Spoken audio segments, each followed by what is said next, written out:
Hi, today we're at Armadale Farm in Rocheville, New Brunswick, just outside of Sussex. We're here to talk to Ian and Hetty Smith, talk about their farm and what they do here. They produce a lot of fine cheeses and yogurts for Cochrane's Market, and with increased interest in locally produced cheese and dairy products, we thought it'd be kind of fun to come up to Rocheville and see what Ian does here and talk about his product and, well, have a little farm tour, have a little bit of fun. So come on in, we'll find Ian. Hi Ian, how you doing? Good, how are you, Tim? Good, good. Listen, Ashley and I were just up for a little farm tour. We want to, see what goes on here at Armadale Farms, and thought maybe you could give us a little history about the farm and what you do, and show us around. Sure. Yeah. Well, we've got a different variety of cheeses. We've got old cumin cloves available at Christmas time. Caraway, mild, herb, Edam, peppercorn, cumin, cheddar, medium.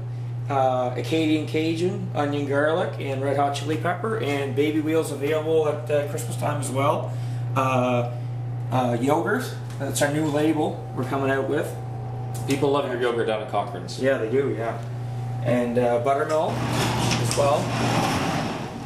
Okay, so this is a production room. On your right here, this is a Gouda tub that we use, but we're upgrading it in the new year. This is a separator that all the milk goes through, right here. That's pasteurizer B, and the pasteurizer against the wall, there's butter made in that. It's a butter churn.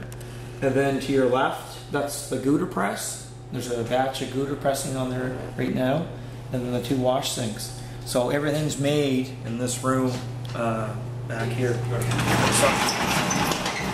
this is our storage facility for all the Gouda, and there's Gouda, mild Gouda on the shelves here, and certain batches are made for a vegetarian restaurant. And we also make a sorrel Gouda for Del Beaujour in Moncton, and over there that's a waxing table, that's where the cheese comes out.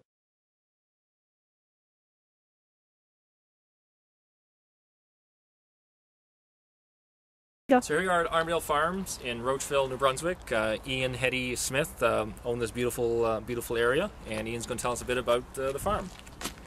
Anyways, it started roughly back about 1880. There's the original farmhouse right here. And then when my mother and father-in-law came in here, they built onto it. They bought the farm in 1986. And this here to your right is the original shop, the green building here. And then they farmed with one tractor. Anyways, when they bought the farm in '86, they expanded and they wanted to make their own cheese because they weren't happy with the cheese that was available in the grocery store. So they started making cheese in the basement of the house. Right in the basement. Right in the basement. Yeah. Yeah. The old-fashioned way, and we still do it to this day. And anyways.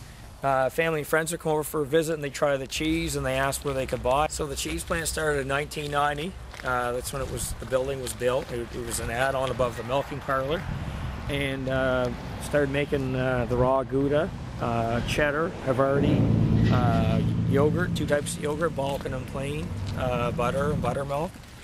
And then over here they built this shop in the mid-90s to expand because with the original shop it wasn't big enough because they had to go bigger with bigger tractors, bigger equipment to make the farm more efficient. In 2005, the farm built the dry cow barn, which has a floor about a foot thick with sand and straw for the cows that are pregnant and ready to give birth, and makes them more comfortable. So how many cows are in there? There's roughly anywhere from about 10 to 20 at any time. Okay. Just a rough guess. And overall, how many cattle do you have? Roughly about 230. Wow. And how many of those are like milking? 110. 110, wow. Yeah. That's all done by hand? No. There's machines for that. Okay. And this here's the original, one of the other original barns that came with the farm.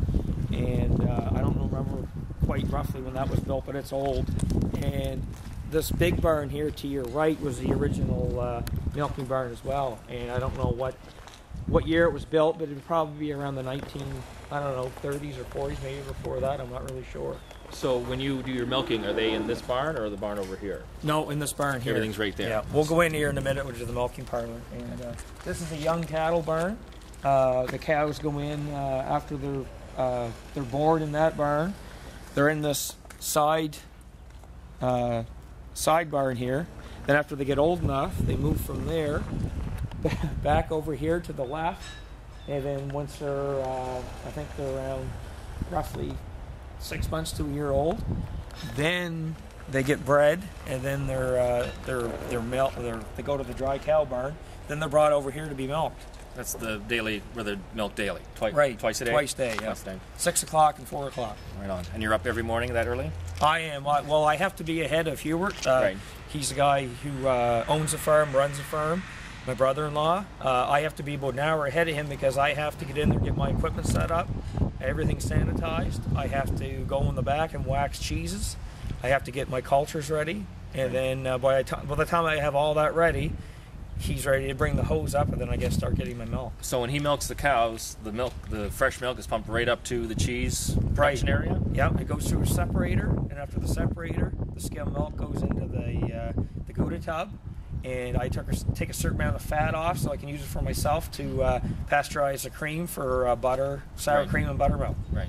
So that's really interesting. The fact that the milk is produced on the spot, and you're making it into cheese and other products that like within minutes, basically. Well, within hours. Within hours. Yeah. He expanded this back. So you see a little tree line here. Right. That back used to be all trees. He put that into field. And then where that road goes up, there's another, I think it's 40, 50 acres of fields beyond there, and they cleared that. Wow. To expand the production of good hay and silage for the cows. So how many acres of the land is for hay, for silage? That I don't know, but I know it's over 150 acres, okay, roughly. And then over here you grow corn, I think? Corn, yep. Corn, we have 3 fields.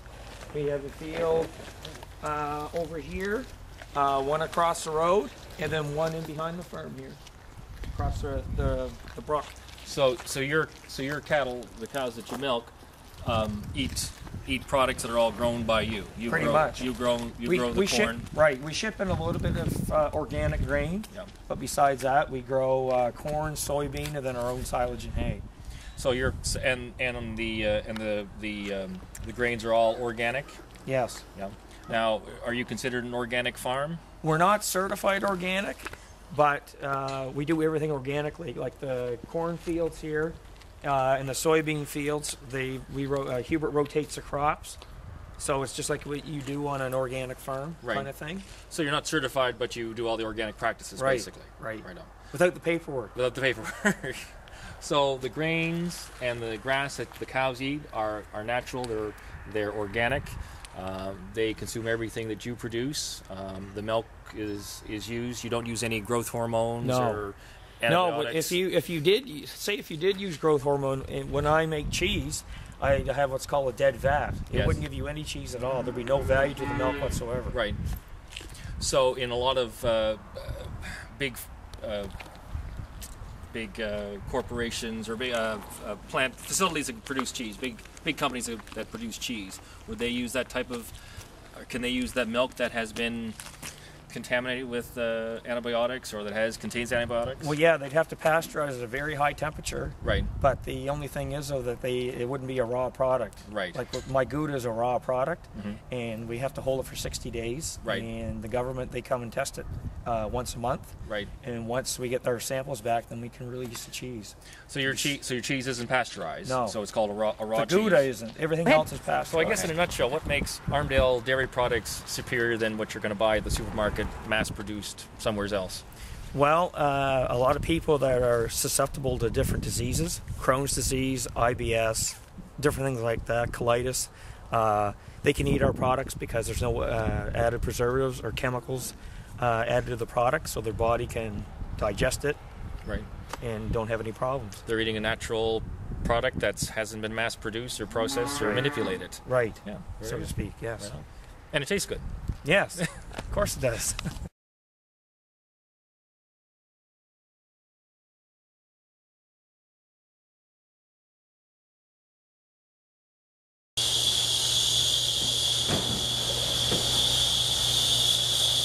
Anyways, this cheese here, it's old cumin cloves. It's a traditional Dutch cheese. I make it in the winter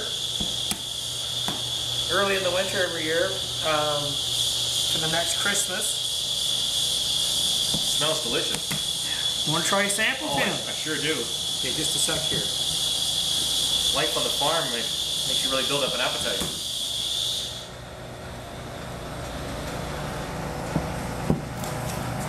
You never tried this before? Never had it. Looks really? Great. Looks great.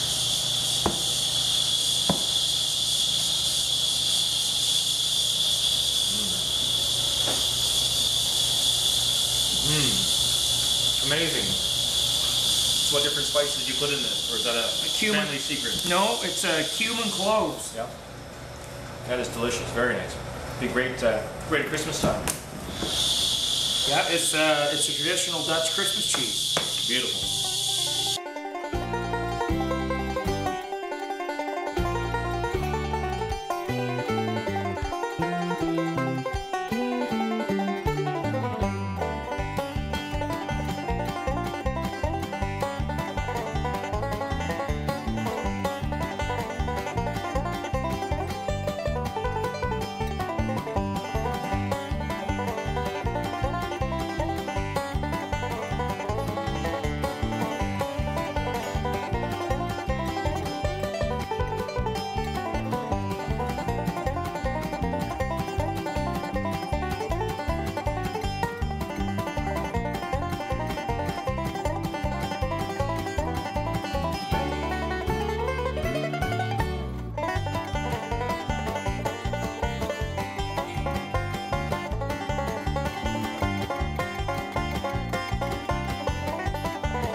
Here's your baby wheels from the store. Oh, thank you. These will be perfect. Yep. Perfect for our customers at Christmas time. What kinds do we have here? They're all mild. They're 5 red and 5 yellow. Beautiful. Thank you very much, All right. Ian. Thanks for coming out to the farm, Tim. Hey, thanks for your time, Ian. Appreciate it. Yeah. Get back to work. Yeah. Thank you very much. All right. See you later. See you on Friday.